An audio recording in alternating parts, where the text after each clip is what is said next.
It was in 2013 when my father was sitting in the kitchen and the phone rang.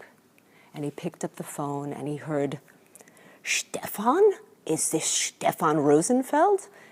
And my father said, "Stefan? Who is Stefan?" Because his name was Stephen. He had not heard the name Stefan in 75 years. And the man on the other side of the telephone said to him, "Are you Stefan Rosenfeld from Poland?" And my father said, "Yes, who is this?" And the man said to him, "Do you have your family's passports?" And my father said, "Yes, I do." And the man said, "Well, can you please look in the passport and see if you have the visa signature of someone named Aristides de Sousa Mendes?" So my father goes upstairs, he comes downstairs, he has the passport, he looks inside, and he sees the name Aristides de Sousa Mendes. The man says to him on the phone, "Well, Mr. Rosenfeld, your family was rescued by the Portuguese diplomat Sousa Mendes, who signed their visas, their passports in May 24 of 1940. My father had never heard the name before, and he was very surprised and very humbled to hear the story of what Sousa Mendes did for his family. And that began his dive into the history of what happened with his family during the war. And that also became my interest when it became his passion as well. Because every year during the Passover holiday, my father would tell the story of his escape from Poland with his parents. But it was that little piece from Bordeaux to Portugal that he did not know at all. And I have a photo of my father when he passed through, this is a little bit before he came through Bordeaux. My father in this photo was 5 years old in the summer of 1939 when my grandfather, who was a businessman, he manufactured velvet ribbons. He would go away every summer to do a sales trip to the West. And in the summer of 1939, he said to my grandmother, I can't go. I'm very nervous about what is happening." They lived in a city in Poland called Łódź, or sometimes people say Łódź, but it's Łódź. And he was very nervous. And my grandmother said to him, "Oh, of course you can go. If anything happens to us, you come back and you'll get us." So my grandfather went on his trip. He went to Brussels, and on September 1st, he was on the telephone with my grandmother, and click, they lost all communication. A few days later, my grandmother was in her apartment with my father, and there was a knock on the door. "Get out of your apartment." The Nazis had come in. They took them out of their apartment, and my grandmother and my father went to live with my grandmother's parents and the aunt and uncle in a nearby estate. They thought at one point in October that they would be safer to go to Warsaw.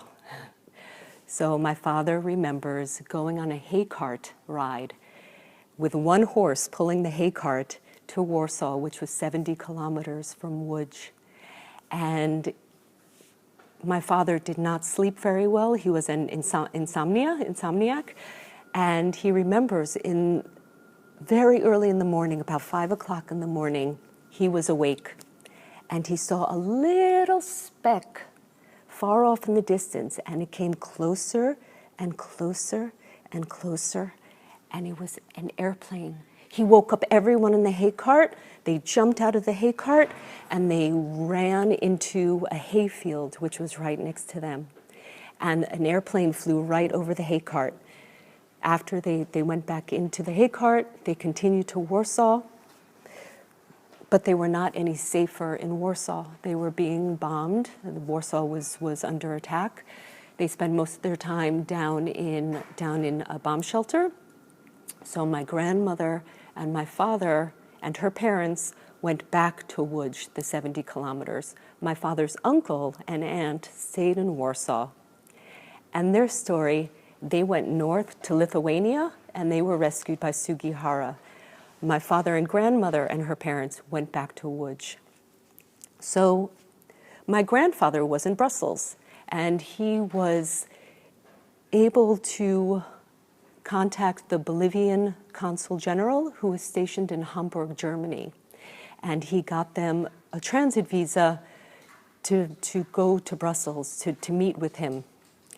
And my father got appendicitis and he was in the hospital and they could not leave. So this is now November 1939, then December 1939.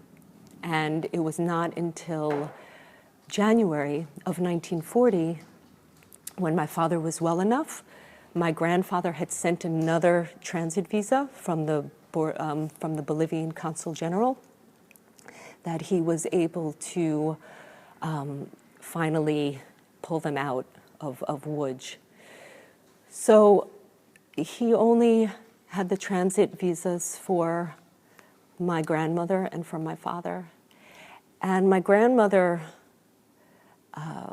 went to the train station with her parents, holding my father's hand, and her mother started crying. I'm never going to see you again. This is terrible. I'm never going to see you again. And my grandmother was 29 years old, and I do not think that she had any idea. She said, no, of course you're going to see me again. Like, what do you mean? Of course you're going to see me. But in fact, that was the last time she saw her parents. So she took my father on the train, and she said to my father, do not open your mouth. And why is that? She said, do not say anything to anybody. You have to pretend like you are dumb, you are mute. Do not open your mouth. And that's because my father only spoke Polish.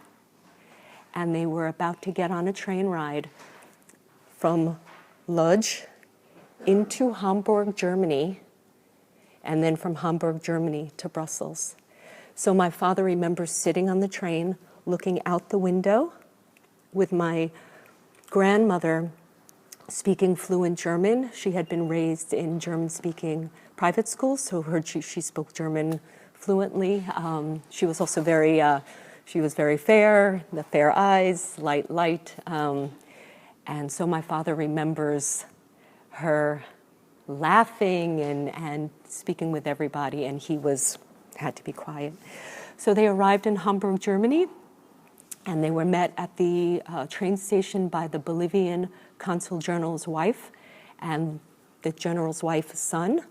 And they stayed overnight in Hamburg.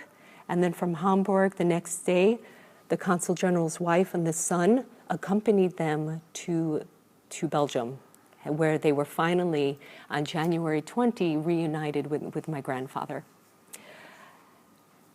Now, every year at Passover, my father tells this story because my grandmother took a great risk to rescue my father like that.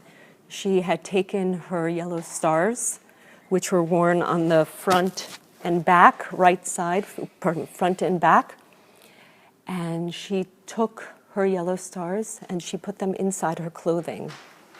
So she had them with her when she was on the train with my father.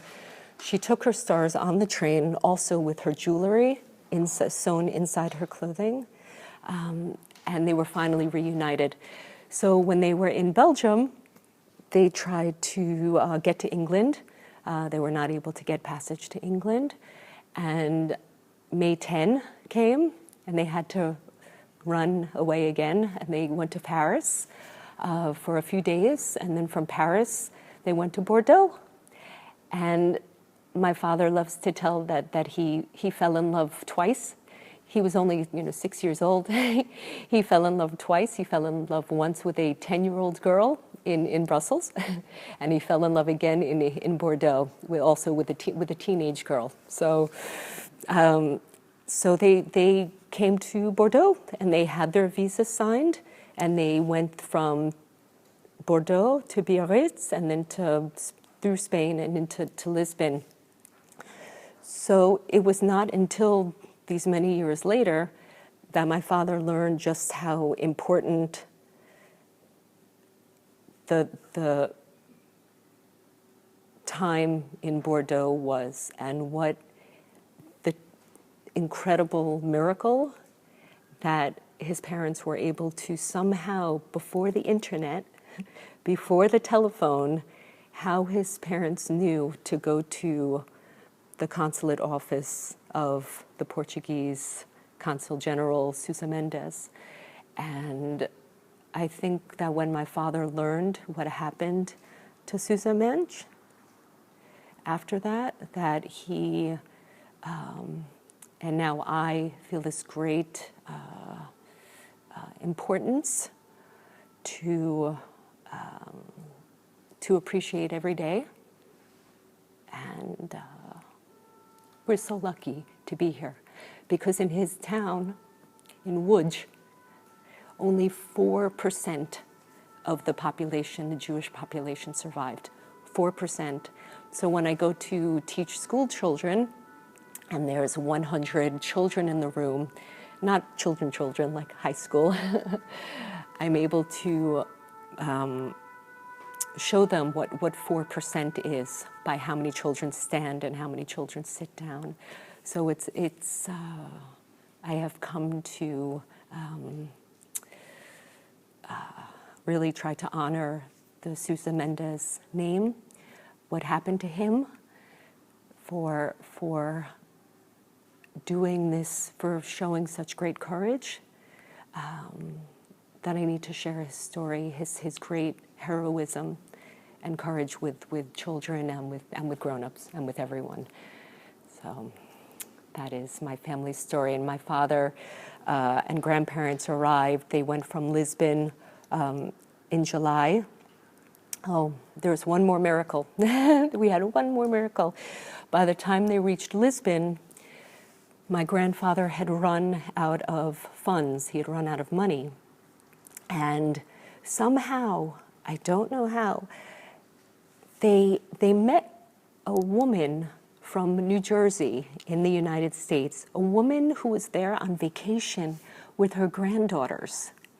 Her husband was in the Foreign Service, and my grandparents met her, and she said, "Here, take some money." My grandfather said, no. My grandmother said, "Take my jewelry." The woman said, "No, when you come to the United States, you will pay me back." The woman also said to them, "I will find you passage on a ship." So she got them the boat tickets on the Hellas, which was a Greek ship, and they arrived in Hoboken, New Jersey on July of 1940. July 12th of 1940.